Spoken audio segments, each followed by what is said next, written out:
talk a little bit about preparing for the shoot with your talent. Of course, they're going to have clothes to wear, so that means their wardrobe. So you may want to think about when you make your script, when you make your shot schedule, maybe you can think what kind of clothes or costumes would you like the people in the video to wear. Maybe you'd like them to wear a certain color like red or green or blue. Of course, be careful with green if you're using a green screen. Or maybe you would like their hair to be a certain way. Make sure you mention that. Or maybe you're not really sure, but you know you want it to be formal or informal, or you want them to dress as if it's hot weather or cold weather. Make sure you tell them these things beforehand and they can get them ready. You can also have wardrobe ready on your location, that is different clothes that they can use for different shots if you have that available, or you can tell your talent to bring different changes of clothes. Of course, that's possible. You need to check your lighting with your talent.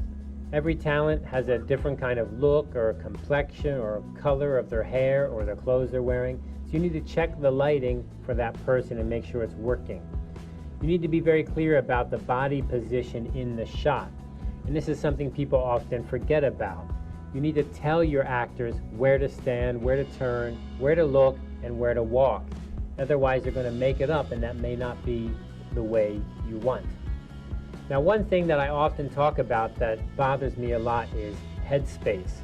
And what is this headspace thing? Right? The headspace is the space above the head inside the shot. So headspace for me right here is this little space I've got here. Now the tendency is when people shoot a video, they think you should shoot with the head way down here, and this space is empty. And when you shoot your video like this with the head close, people get nervous. They say, why am I so tall? Or where is the space above my head? Why don't I have more space? Well, the reality of shooting video is to use the whole screen, to use the whole frame. Don't waste the space. Medium shots like this, close-up shots like this should get close. Don't be afraid to get close to the head or even cut the head off in a close-up like this. That space is head space. You want it to be small or none.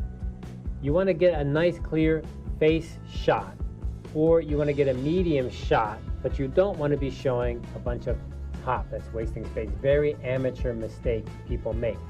Now, if you're shooting yourself, then you can make sure don't waste the head space. But if a company is shooting for you, you should tell them, don't give me a lot of head space. And they may not do that, or they may do that because they don't know what customers want, and they're going to give what customers want. So if many customers want head space, they give head space. So you need to watch out for that. Have some mirrors ready, and mirrors are really useful for your talent to check out their makeup to make sure they look okay. They're very anxious to do that. And on a shoot, you can have basic makeup, cosmetic supplies.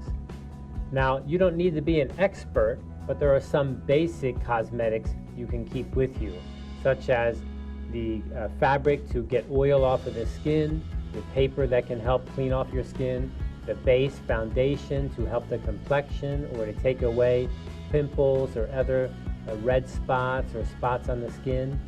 You can also have makeup to help with the contrast of the skin. And of course, if the talent knows this, you can tell them to bring makeup with them, but it might be helpful to have some, especially if you have a studio set like we do here. So we keep this makeup right in our cabinets for use. The makeup is fairly basic. We have things like skin cleaner, foundation, some powder, and then we also have some highlighter for underneath the eyes. That's one of the big problems is you get those dark lines underneath your eyes, and that comes from being too tired or sometimes on top of your eyes. They can come from allergies, but there is makeup that can cover that up very well. So maybe have that ready. Here we see our talent. These are some actors we hired to come in and do a project for us, and they're practicing here. So you give them time to practice, and while they're practicing, you can give them feedback. And here we have our talent being recorded by our cinematographer, so he's shooting the video, and they're actually acting now. Now, of course, they don't look very professional, do they? They look like young students. Well, that's because the frame is shooting the frame like this. Of course, we're not seeing the rest of their body. And we asked them to pretend or act like students. The project we were working on was for students, and we wanted them to look like students, and that's what they did. And here you can see our talents preparing. So we have all those lights on them, which can be very tiresome for them, and they can get ready and practice. Now, let's take a look at some examples. So this is a video shoot that we did for a department I work at in the university. So it's some promotional material, and we're trying to help students understand a little bit of training. So we have two actors here, an actor and an actress, and this is what the company came back. So we paid a company, a production company, to go do this, and they shot inside my lab, but the company did the shooting. They sent the people to manage it. And here you can see what we get back. We have the green screen has been replaced with a background. So we get this back, and we can then give them feedback. They'll say, what do you think's wrong with it, or what do you like, or what do you want changed with it? So let me go ahead over this very quickly and show you a couple ideas. One thing that often is a detail to pay attention is that headspace. So here you can see it. It's very normal that the production company will give you all of that headspace. And they'll also give you lots of space around your subjects. I much prefer that the headspace be reduced and that we get much closer to our subjects. So in this example here, you can see the difference.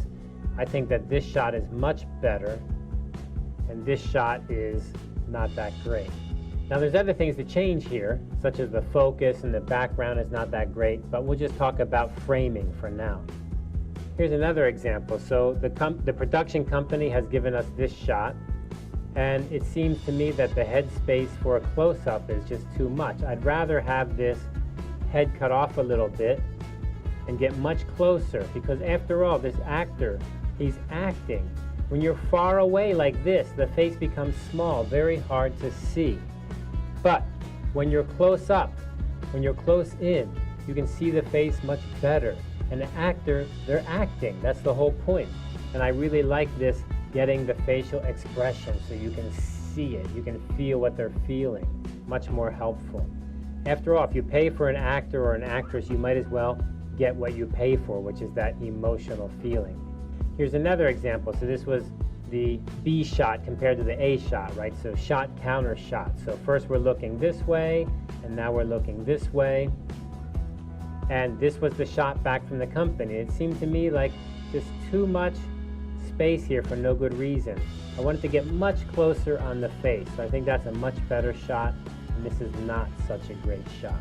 Okay, now the reason I bring this up is, of course, I like to talk about framing, but I think the main point is if you're going to have talent, you really want to show your talent. And how do you show your talent?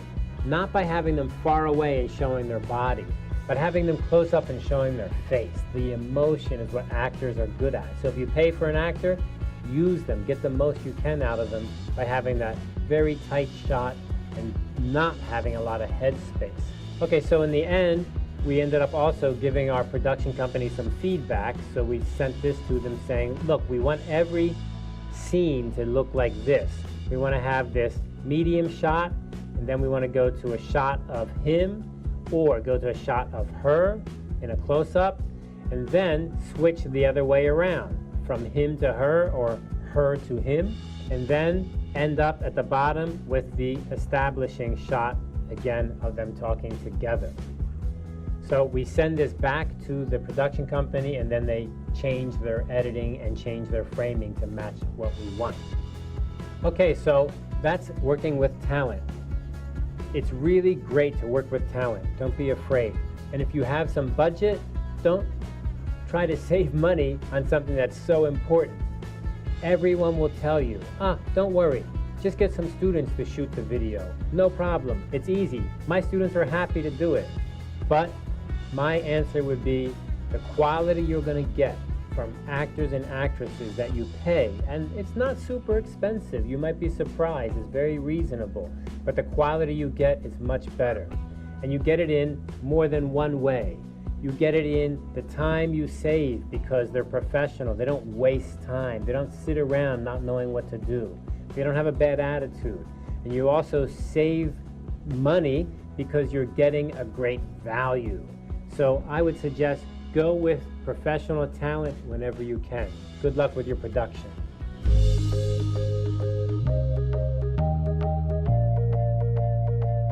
So remember, you want your talent to look as good as possible through some makeup, something like this, maybe some lights in the eyes, but then you also want your talent to know when to begin and when to stop and how much time they've used up. So those are very practical. Lastly, I want to talk about the green screen. Now, we use the green screen in the studio all of the time, and it helps your talent to look good by giving them a really fancy background.